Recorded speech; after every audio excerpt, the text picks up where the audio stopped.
Hey folks, Isaac Freed here just after sunrise, using the natural lighting, blinding me while we film this for you.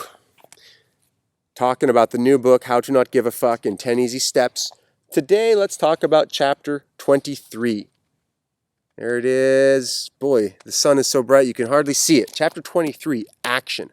This is one of my favorite chapters. With an understanding of karma, or cause and effect, what we do has consequences.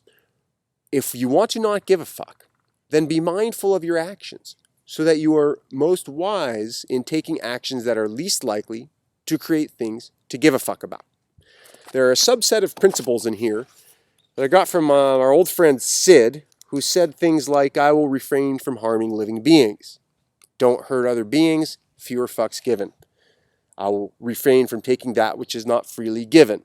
Don't steal, fewer fucks given.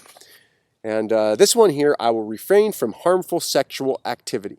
Don't hurt other people, fewer fucks given.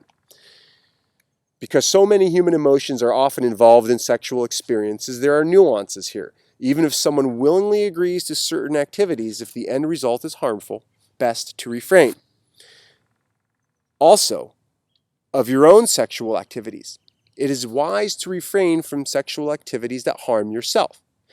Unless, of course, you are into BDSM and enjoy a little pain, in which case we should definitely get together for tea. But I digress. Don't hurt other people. Take wise action. Fewer fucks given. Pick up a copy of the book, How to Not Give a Fuck in 10 Easy Steps. Thanks for watching.